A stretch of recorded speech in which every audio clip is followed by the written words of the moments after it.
സുരേഷ്, നമ്മളുടെ വീടുകളിലൊക്കെ നേന്ത്രപ്പഴമൊക്കെ കൊണ്ടുവരുമ്പോൾ 2 ദിവസം കഴിയുമ്പോൾ അത് ഒരു കറുത്തപ്പാടൊക്കെ വന്ന് കുറച്ച് പഴുപ്പ് കൂടുതൽ വരും. അങ്ങനെ വരുമ്പോൾ നമുക്കത് എങ്ങനെ മാനേജ് ചെയ്യാം? അത് കളയാണ്ട് നമുക്ക് അത് ഉപയോഗിക്കാൻ പറ്റും. അപ്പോൾ അത് ഒന്നും വരട്ടി വെച്ചാൽ മതി. അത് മറ്റേ ശർക്കര പാനിയിട്ട് ഞാൻ വരട്ടുന്നതാണ് ഇന്ന് കാണിക്കാൻ പോകുന്നത്. നിങ്ങൾക്ക് ഈ വീഡിയോ ഇഷ്ടപ്പെടുവാണെങ്കിൽ ലൈക്ക് ചെയ്യുക, കമൻറ്റ് ചെയ്യുക. ഈ വീഡിയോ DGS ചാനൽ ലഭ്യമാണ്. DGS ചാനൽ സബ്സ്ക്രൈബ് ചെയ്യുക. ഇനി നമുക്ക് എങ്ങനെ ഇത് ചെയ്യുന്നതെന്ന് നോക്കാം. നേന്ത്രപ്പഴം ഇട്ടിട്ടുണ്ട്. ഞാൻ ചെറുതാക്കി അരിഞ്ഞതെന്ന് പറഞ്ഞാൽ വേഗം അത് വെന്ത് കിട്ടും. അതിൽ നമുക്ക് കുറച്ച് വെള്ളം മാത്രമേ ഉപയോഗിക്കാൻ പാടുള്ളൂ. എന്ന് പറഞ്ഞാൽ താഴെ കൊള്ളാതിരിക്കുക. ഇതിൽ നിന്ന് തന്നെ വെള്ളം ഒന്ന് വെന്ത് വരുമ്പോൾ വരും. അതുകൊണ്ട് വെള്ളം അധികം ഇടരുത്.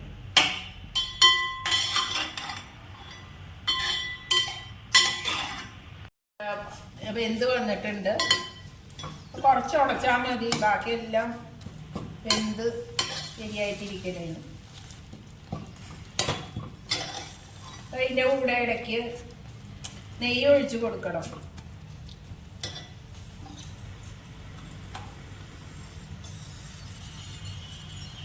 ഇടയ്ക്കിടയ്ക്ക് ഒഴിക്കുക. ഇപ്പോൾ ഇത് വെന്ത് വന്ന സ്ഥിതിക്ക് ഇനി ഞാനിവിടെ ശർക്കരപ്പാനി ഉണ്ടാക്കി വെച്ചിട്ടുണ്ട്. ഇത് ശർക്കരപ്പാനി ഇതിലോട്ട് ഇടാം.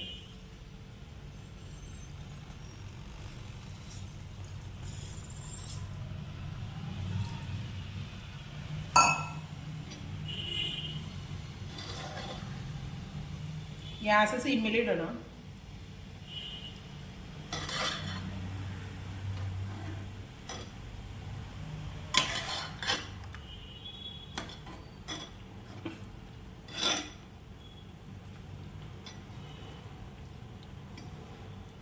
നന്നായിട്ട് നമുക്ക് വരട്ടണം.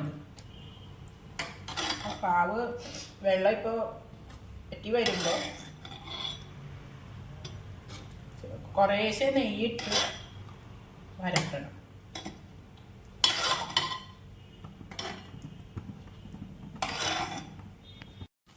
അപ്പോൾ ഇടയ്ക്കിടയ്ക്ക് നെയ്യ് ഒഴിച്ച് കൊടുക്കണം.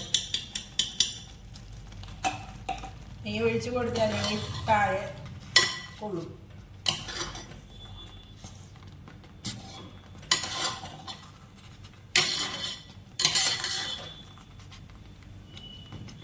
ഓണത്തിലൊക്കെ നമ്മൾ നേന്ത്രപ്പഴം കൂടുതൽ മേടിക്കുമ്പോൾ കൂടുതൽ പഴുത്താൽ ഇങ്ങനെ ചെയ്യാം. ഈ പഴം കറക്കുന്നവരെ നിൽക്കരുത് കേട്ടോ, അതിന് മുന്നേ എടുക്കണം. ചെറിയ കറുപ്പ് വരുമ്പോൾ തന്നെ എടുക്കാം.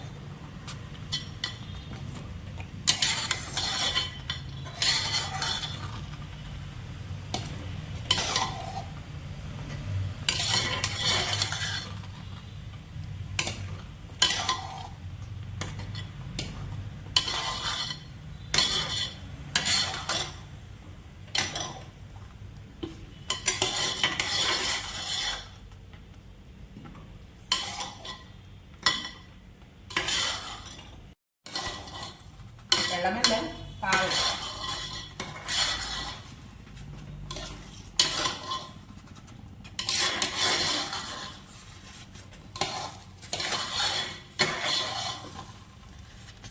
ഈ പരുവത്തിൽ കുട്ടികൾക്ക് കൊടുത്താൽ അവർക്ക് നല്ല ഇഷ്ടമായിരിക്കും.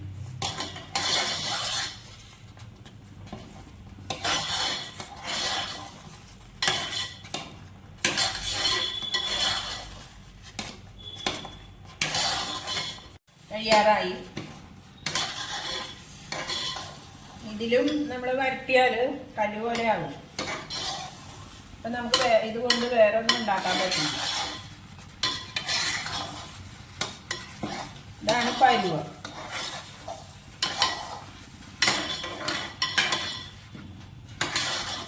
ഇതിൽ ഏലക്ക ഇടണം.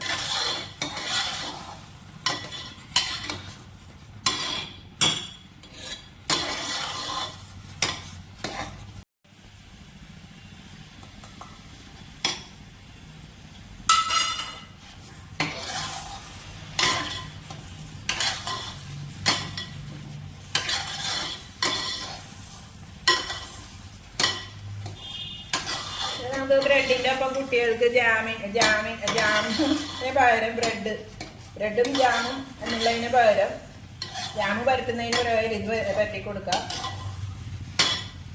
പിന്നെ ഇത് വെച്ച് വേണമെങ്കിൽ പരിപ്പ് ഇട്ട് പായസം ഉണ്ടാക്കുമ്പോൾ ഇത് വേണമെങ്കിൽ നമുക്ക് അതിലിട്ട് കൊടുക്കാം.